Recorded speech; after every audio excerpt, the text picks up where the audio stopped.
All right, you guys. Shalom, shalom. Dimona, Israel in big trouble, you guys. You guys, if you're in Dimona, you know you're in trouble right now. And I'll tell you why. It's not cool neither. I'm sorry. The power is out here a lot, especially as of recently. And we have to keep the windows open sometimes, and a fly got in here. So please excuse that there's a fly in here right now. So Dimona's in trouble, you guys. You're gonna have to pray for your brothers and sisters in Dimona, because you guys know that about 40 years ago, I guess it'd be 50 years ago now, that there was a man, Ben Ami from Chicago, that was a very early Hebrew Israelite. So what happens is, let me just back up and do the history real quick, because early isn't a good representation to kind of tell you about Ben Ami and who he was and what happened with his group, right?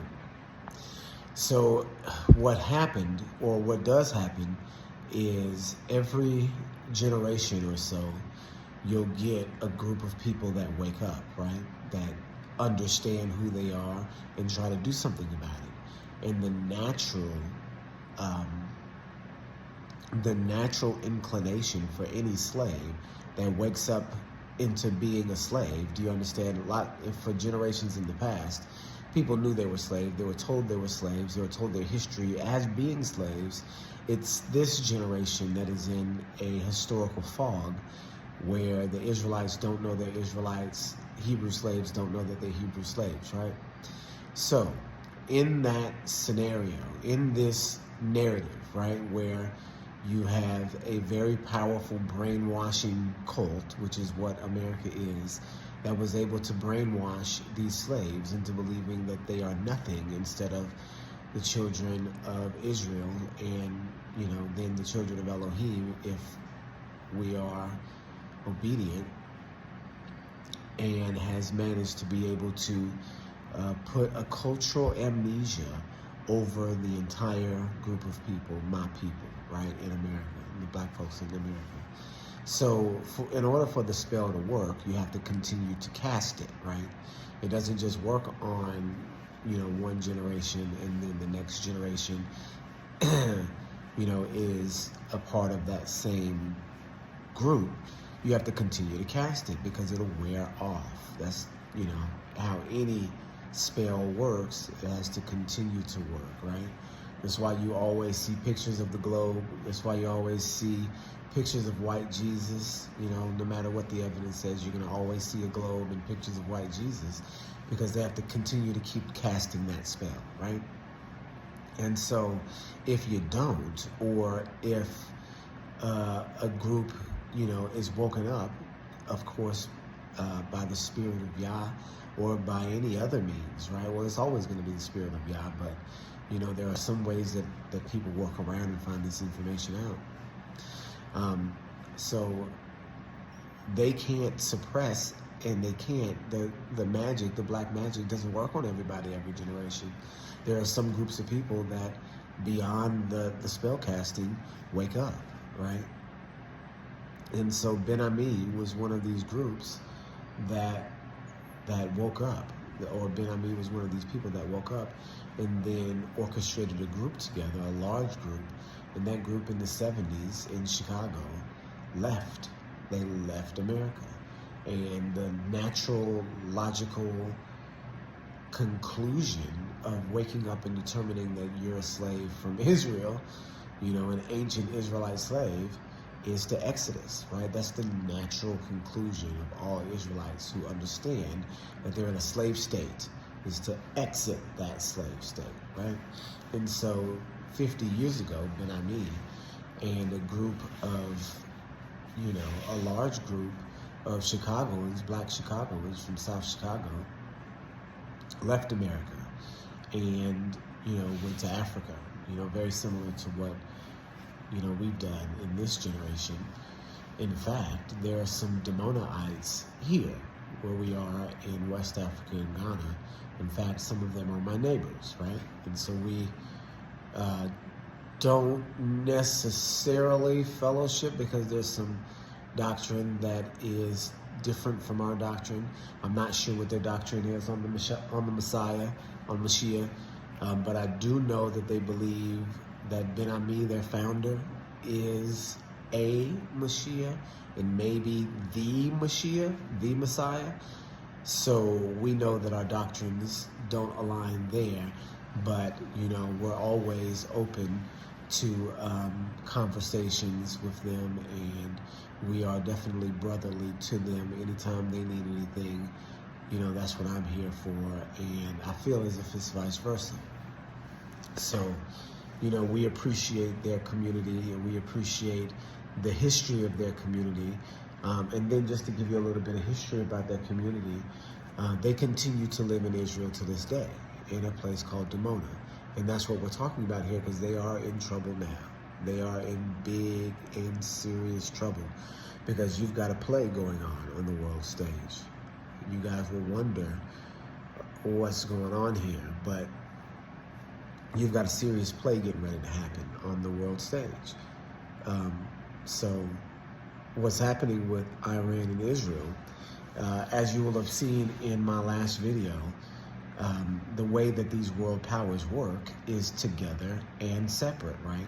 They appear to be separate, but they're actually together. So the people that are in Iran and the people that are in Israel today are going to be distant cousins. They are two factions of Gog and Magog. They may actually be Gog on one side and Magog on the other, but whatever they are, they're two factions of Yapathite clans that will align themselves and associate themselves with ancient Gog and ancient Magog, for sure. And so these two groups know this, right? Even though, like we discussed in the other video, there's a Western faction, which is the Western forces, England, America, Canada, Germany, Israel. And then there's an Eastern faction. There's Russia, Iran, China, and there's another one that I'm missing, but Russia, Iran, China are the big ones, right? So these two factions are both Gog, Magog descendants, both of them.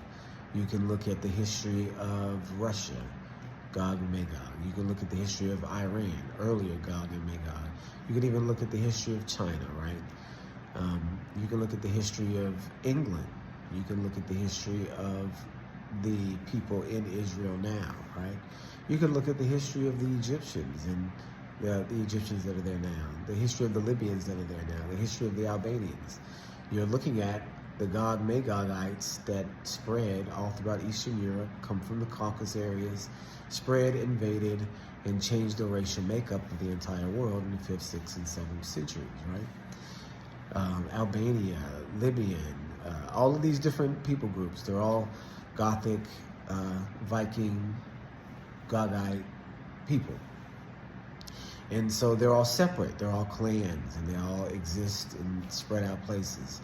And they're unifying and unifying and unifying and unifying, and eventually they will come into one. So I've said all that to say this. Iran and Israel are actually in a secret partnership, right? Just like the feet and toes, Mary Clay and Iron, they work together sometimes, they work separate sometimes. They get along sometimes, they're enemies sometimes, right? This is just the nature of this final kingdom. They actually work together, though. They're working together in secret, and they're working against in public. And this is how you can tell. And this is what we've been talking about on this channel for a very long time, that the end of the world is governments versus people.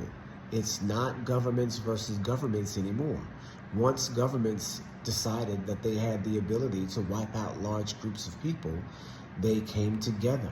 Do you understand that the MAD coalition that came out from after the first use of nuclear war was an actual treaty between all of the major powers of the world to not destroy each other, right? To not use nuclear weapons that can destroy one another.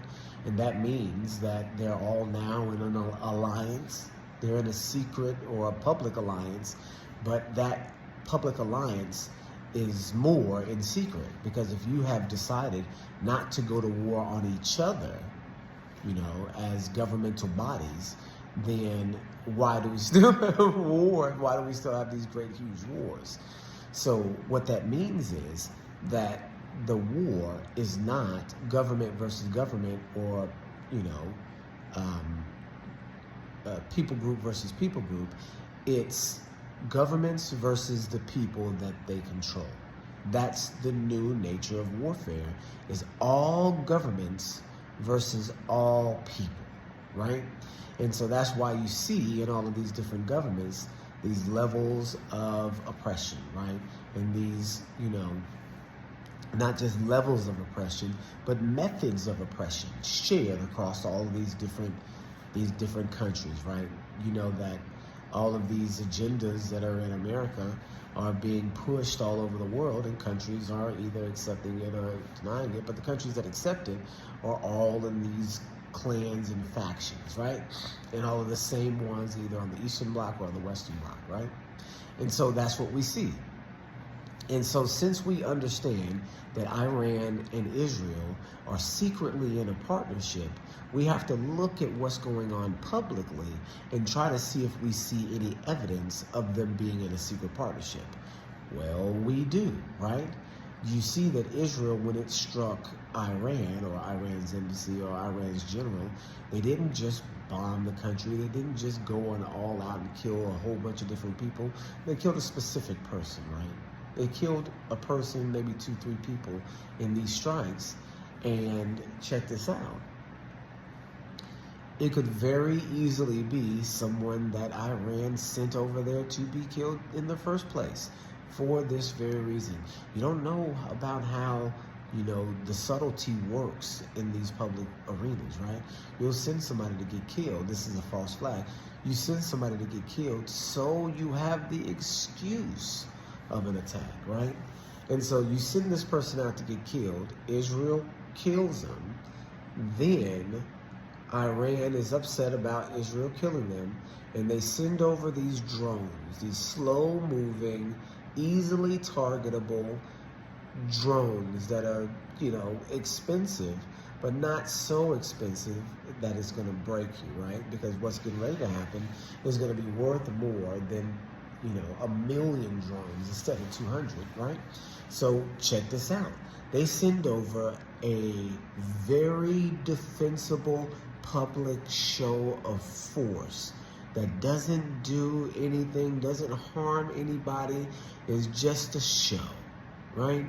This is how you know Iran and Israel are in partnership, because they could have behaved in a similar fashion and taken out whoever they wanted, whenever they wanted, at any time, right? Iran is a very powerful country. Iran would wipe Israel off the map. It's much larger, way more people. There's no comparison. That's why they're partners. Iran sends a fake show of force, and now Israel will respond back with another fake show of force. But the actual target, you guys, is Dimona. The actual target is Dimona. And this is why, you can speculate that the general that Iran sent out to be killed, Iran wanted to be killed too, because the next target for after this strike, Iran's going to do, or in a big escalation of war, the quote-unquote main target will be the nuclear facilities in Israel. Guess who was put on those nuclear facilities, in their own little community, or nearby these nuclear facilities in their own community, so that they could be poisoned by these nuclear facilities? Dimona, the people of Ben Ami. And so and I forgot to actually finish this. And so when all of these people from South Chicago in Ben Ami's camp decide to leave, they leave together and they go to Africa, right? Well, they go to Africa, but they don't stay there. Their final mission is to get to Israel, right? And so they travel into Liberia, and they are in the middle of a war in Liberia. It was very dangerous for them in Liberia. but they survive, as a group survive, and travel east. And they travel across Africa as a group, as a very large nomadic group, which is an amazing miracle in itself, that all of these different people managed to stay together and then travel this far. Shows you that it can be done. And with, a group of people that, are highly motivated, it can for sure be done. So they travel across Africa, and then they go northeast, and they eventually make it, and I'm not sure how long it took them, but they eventually make it into Israel and are allowed in Israel, and they're allowed in Israel in mass. So hundreds of people show up and form a community in Israel, a real-life Hebrew Israelite community that still exists in Israel today. And now you have the second and third generation of the people that left Chicago in the 70s that can speak Hebrew, that live and eat and breathe Hebraic customs, and exist as people that live in Israel. Not as citizens, though. You have to understand, just because you're born in Israel, the Israeli people, the Ashkenazi people, don't give you citizenship. You've got to join the military or do all of these other different things in order to get citizenship. And then you're not even guaranteed it through those methods, right? So there's lots and lots of stuff that Israel has done to the Dimona people. For one, they put them in the nuclear area, so all the nuclear radiation and all that is going to affect their people. They're going to have, birth defects and all the stuff that cancers and come along with being in close proximity to a nuclear site. You're going to be a target for foreign nations because the nuclear sites are there. And then you're also isolated because nobody else wants to be around these nuclear sites. You're going to be isolated in your own area, right? And so we know that the Israeli government sterilized large groups of this community, with vaccination programs. Them and Israel Beta, they call them, people from Ethiopia that claimed to be Jewish and moved into Israel. They sterilized these people with vaccination programs. You can look it up. They've been attacking the black Israelites. They've been attacking them. They've been attacking us, right? So what is happening now is very, very, very dangerous for Dimona, because they are right next to the military facility, the nuclear facility, I'm sorry. And so if Iran decides to attack any prime location, in this fake war that they've got going on, it'll be the nuclear sites. And so Dimona, the Israelites that have been in Israel for 50 years, that the Israeli government has been sabotaging, has been poisoning, has been sterilizing, has been, making them as underclass citizens, or not even citizens at all, for the last 50 years of them being in Israel, are now the major target, one of the major targets for Iran. Do you see how that works? Now Iran gets to take out Israel's trash, Israel's problem, right? This is all their plan, to be able to bomb Dimona. And this is a direct action of war to bring on a bigger war and to, bring the world into this chaos and then into this consolidation. But in doing so, Dimona gets taken out. Do you see what I'm saying? Do you see how they're using their false enemy to take care of their real enemy? Do you see how that works? Do you see how they could get away with destroying Dimona by having Iran do it for them? Do you understand what I'm saying? That's part of this deception that's going on. That's part of what we pray does not happen to our people. But that's why you've got to watch out right now, Dimona. You've got to watch out, because you are in the target. And there's such a scenario, there's such a perfect narrative for them to take you out by proxy, that it's got to be what's going to happen, right? So please, I don't think we're meant to be in Israel right now. I don't think we're meant to be in America either. I just don't think we're meant to be in Israel. All right, you guys? Everybody pray for Dimona. Shalom, shalom.